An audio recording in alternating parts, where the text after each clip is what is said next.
Halo semuanya, perkenalkan nama saya Ronald Febrian. Saya berasal dari SI 6 dengan nomor BP 24101126100218. Pada saat ini saya akan menjelaskan pengertian dari data, manfaat data, jenis-jenis dari data, beserta contoh dari jenis-jenis data tersebut.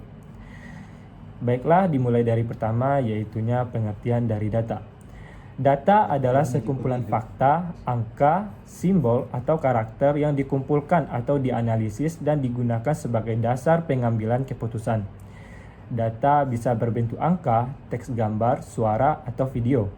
Sebagai contoh, seperti daftar nilai ujian siswa dalam satu kelas dan jumlah pengunjung sebuah toko setiap harinya. Yang kedua, manfaat dan fungsi data. Data memiliki banyak manfaat, di antaranya sebagai dasar pengambilan keputusan. Contohnya, data penjualan digunakan perusahaan untuk menentukan strategi pemasaran.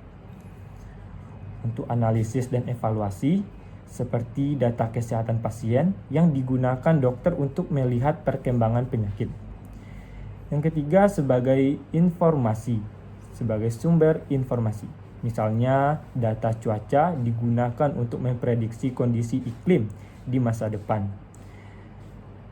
Baiklah, kita akan masuk ke subbab ketiga, yaitunya sebagai jenis-jenis data.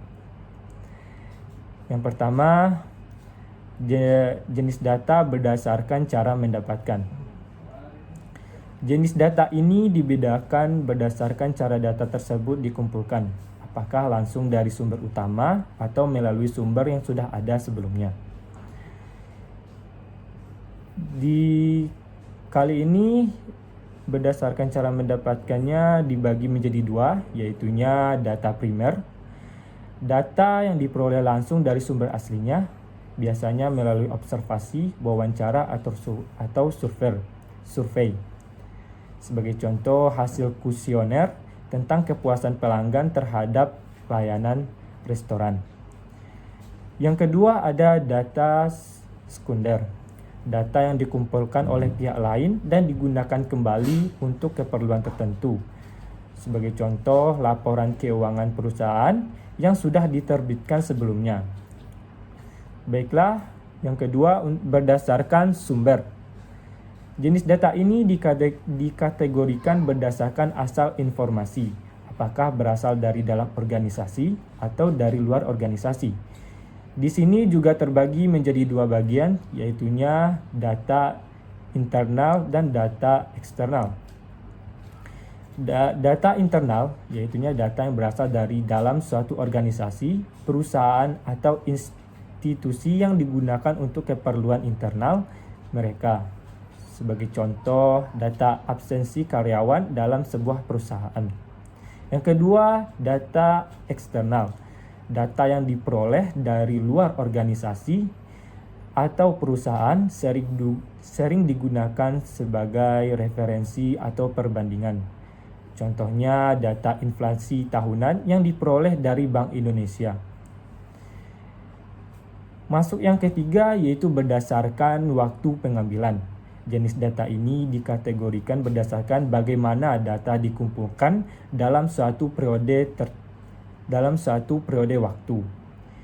Di sini juga terbagi menjadi dua, yaitunya data cross-section dan data time series. Data cross-section yaitu data yang dikumpulkan dalam satu titik waktu tertentu tanpa melihat perkembangan dari waktu ke waktu. Sebagai contohnya adalah data jumlah kendaraan yang melewati suatu jalan pada tanggal tertentu. Yang kedua, data time series, yaitunya data yang dikumpulkan secara berkala dalam periode waktu tertentu untuk melihat tren atau perubahan. Sebagai contoh, data harga emas dari tahun 2010 hingga tahun 2025. Yang keempat, berdasarkan sifat. Jenis data ini dibedakan berdasarkan bentuknya, apakah berbentuk angka ataupun berupa deskripsi.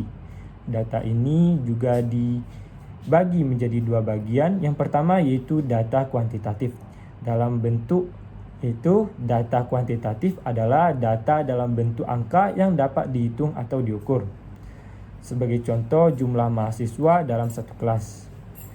Yang kedua yaitunya jenis data kualitatif, yaitu data yang terbentuk atau yang berbentuk kategori atau deskripsi bukan angka. Sebagai contoh, warna favorit seseorang atau jenis kelamin seseorang. Sekian dari saya ucapkan terima kasih. Wabillahi taufiq wal hidayah. Assalamualaikum warahmatullahi wabarakatuh.